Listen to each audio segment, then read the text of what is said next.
como você alcança o coração dos pequeninos é entrar no mundo deles. Não adianta você tentar trazer eles para o seu mundo, que não vai dar para você pegar a Bíblia, abrir, vamos lá, agora vamos estudar a palavra. Não dá mais. A criança, ela precisa de despertar. O imaginário dela está muito aflorado e você precisa trazer isso. Tanto que eu falo... Eu dou treinamento para líderes e uma das partes do meu treinamento é, gente, vocês precisam entender os diferentes pontos de vista dentro da palavra. Porque uma só história tem várias histórias acontecendo paralelamente, igual um filme. Você acompanha um personagem, depois outro. É por isso que as crianças, quando assistem, os menorzinhos principalmente, quando assistem um vídeo, um filme, ela não quer assistir o mesmo vídeo várias vezes. Seu filho já fez isso? Nossa! Tá assistindo aqui um vídeo que eu já cansei, mas ele não para de assistir. Mas por quê? Isso neurologicamente, e a minha esposa é neurocientista, então ela sabe muito bem explicar isso, e ela fala que eu uso isso muito bem. Ela falou assim, ó, cada vez que a criança assiste, ela foca em um personagem, em um ponto de vista da história. Então, não é que ela tá vendo várias vezes a mesma coisa, que para o seu olhar já não é mais interessante, mas para ela, agora ela tá vendo no personagem X, Y, agora ela tá olhando num ponto da história. Então, para ela tá formando todo esse processo. E tem a ver com o olhar que a gente deve ter na palavra, né? Por isso que Deus fala, né, que a gente tem que ser como as criancinhas nesse ponto também. Exato, porque você precisa enxergar nas entrelinhas, no todo, o que está acontecendo em volta, né? Eu até brinco com a história de Davi e Golias, né? Todo ano, todo professor de escola bíblica tem que contar essa história. Às vezes já ficou até maçante, às vezes começa.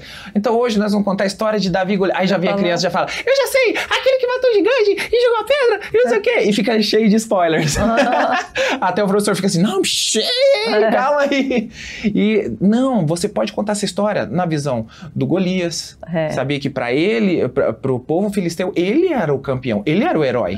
Ele era o cara que foi treinado para vencer aquela batalha. Na visão da pedra, por exemplo. A visão da pedra é interessantíssima. Eu tive uma visão sobre a pedra que Davi usou, que era uma pedra que estava de boa na lagoa, tranquilinha, e foi tirada de uma zona de conforto para uma zona de guerra. Olha isso. Quantas vezes a gente não é tirado da nossa zona de conforto para uma zona de conflito e ali a gente precisa batalhar com a força que vem do alto. Para que a gente possa ter a direção correta. Então isso é demais. A armadura de Saul, gente, você aí que não sabe como falar para criança sobre tempo de tela ou sai das telas, ou tipo assim, não é para sua idade isso agora. A armadura de Saul. A armadura de Saul não coube em Davi. Ela era a melhor armadura, era a mais tecnológica da época, era mais bonita, era mais forte, mais pomposa. Era a armadura do rei. Ou seja, era a armadura mais desejada de todos. Assim como o celular é hoje, como o tablet é hoje. Mas por que aquele menino rejeitou? Porque não era o tempo de usar ela. Não servia para ele, não cabia para ele. Então vai chegar um momento, mas isso não é a hora. E às vezes se você vestir ela, você vai perder a batalha. Porque você não vai aguentar a pressão, o peso daquilo. Então é sobre isso. Então a Bíblia dá para ver tantas pontos de vista, né, que cada pai, cada mãe, às vezes é difícil, eu entendo. Os pais, é o que mais eles falam para mim, mandam no direct, no Instagram, falam assim, Otávio, muito obrigado, porque seu canal tem sido uma bênção para minha família e uma ferramenta para mim poder ensinar meus filhos no caminho.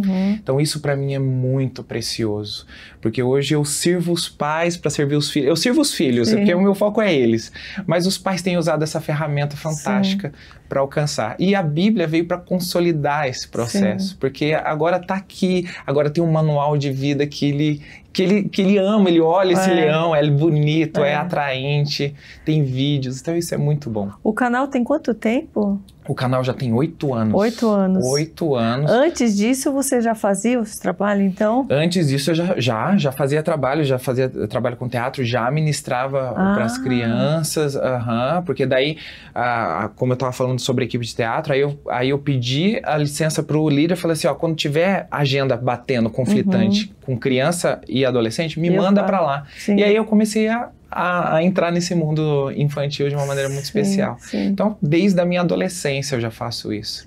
Né? E faço isso com muita vontade, assim, de transformar mesmo a vida dos pequeninos. Eles precisam despertar agora. Sim. O quanto a gente está vivendo tempos difíceis. Né? E tempos difíceis para você capturar a atenção, capturar o coração, e o coração de uma criança é de quem chega primeiro. E a gente precisa chegar primeiro.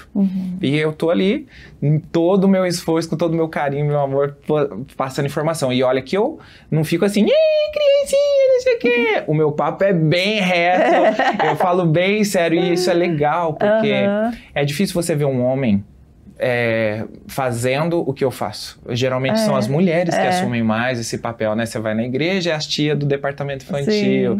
Você vai ver, sempre tem as tias, né? Você nunca vê um homem ali posicionado e dedicando a sua vida para isso, né? E eu faço isso porque eu vi a transformação que isso aconteceu na minha vida.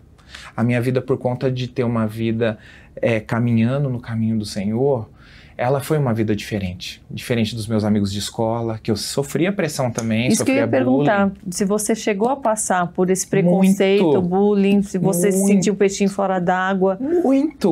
O Otávio mesmo nasceu por conta do bullying que eu sofria. O Otávio, ele é um personagem todo estereotipado, então, quando ele nasceu, então, com óculos, e virou a marca hoje oficial do Otávio óculos, cabelo, a roupa antes do Otávio, eu tenho gibis, inclusive eu tenho um gibi aqui, olha aqui, ó, todos contra o bullying. Tá vendo? Eu sofri bullying. Então eu trago histórias de como você pode passar pelo bullying, sabendo a sua verdadeira identidade. E aí isso te fortalece, e para não dar ouvidos ao que os outros dizem de você, mas aquilo que Deus diz sobre você. Então eu ajudo as crianças nisso também, né? E eu passei por esse processo, né? Eu sofria muito bullying, era zoado na escola, porque era o crentinho, porque era não sei o quê, não ficava com as meninas na escola, aí ficavam na minha orelha, enfim. E como você lidava com isso na época? Olha, e chegava para os seus pais, contava para os meus pais, para os meus líderes da igreja, né? Buscava Você tinha apoio. amiguinhos também, assim, na escola, que eram cristãos, ou não? Era só na igreja que você... Tinha alguns amiguinhos cristãos, mas eles ficavam mais assim, né? Eu era mais ousadão mesmo, já falava de Jesus na escola, né? E eu vejo isso na vida dos meus filhos hoje. A maneira como eu tenho educado eles. O próprio canal nasceu de um devocional que a gente faz diariamente com eles. Que aí o meu filho, que tinha 4 anos de idade, que hoje tem 11, que tá lá no canal, como gamer, o Mundo de Otávio, ele que assume todo esse controle aí para ensinar da Bíblia. Mas ele, quando ele tinha 4 anos de idade, a gente fazendo devocional em casa, ele para e fala assim, papai, as crianças têm o que a gente tem? Isso? Eu falei, isso o quê, filho? Isso de aprender da Bíblia, de falar da Bíblia. As crianças têm isso também? Os meus amiguinhos, as outras crianças?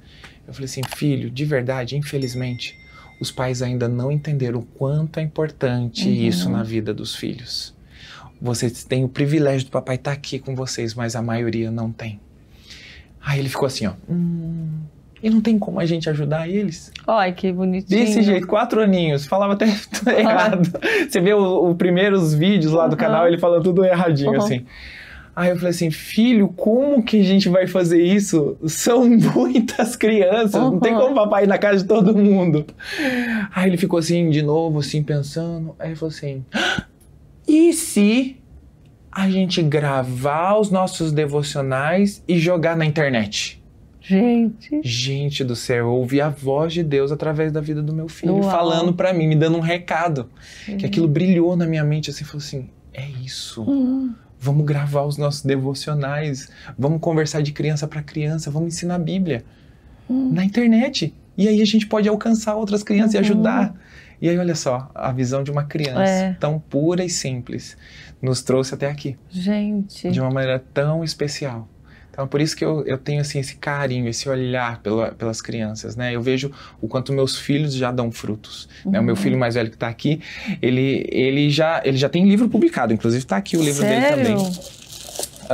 Então, a gente é uma família toda engajada. Ai, que bom. Olha o livro dele, que bacana. Um adolescente com propósito. Que lindo. Então, assim, o propósito que o Senhor me trouxe, né, para essa vida adulta, nessa jornada com Cristo, me pôde gerar a próxima geração também com propósito. E eu sei que todo pai, toda mãe, é o desejo do coração de todos os pais.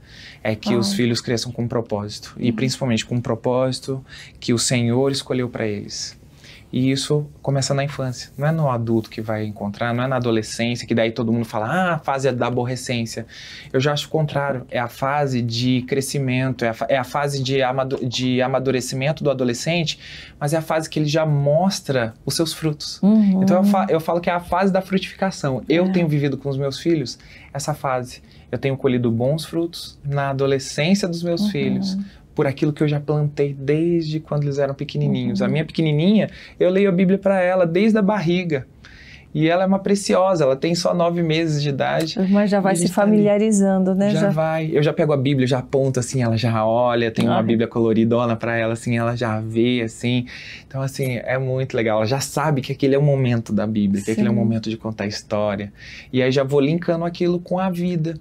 Porque qual que é a questão dos pais? Acha que ensinar a Bíblia é pegar, ler e pronto. Não. Os filhos, eles estão buscando um referencial, um modelo, né? E hoje, o que eles estão encontrando? Nos YouTubers, nos TikTokers. E aí, são modelos que não têm princípios, valores que foram estabelecidos e traz isso que vocês estão vendo nos dias de hoje. E aí, você não leva os princípios e valores da sua família, daquilo que você acredita, adiante. E aí, os filhos acabam buscando outros referenciais, a não ser os seus pais. Seus pais precisam ser os pais, precisam ser os modelos a seguir.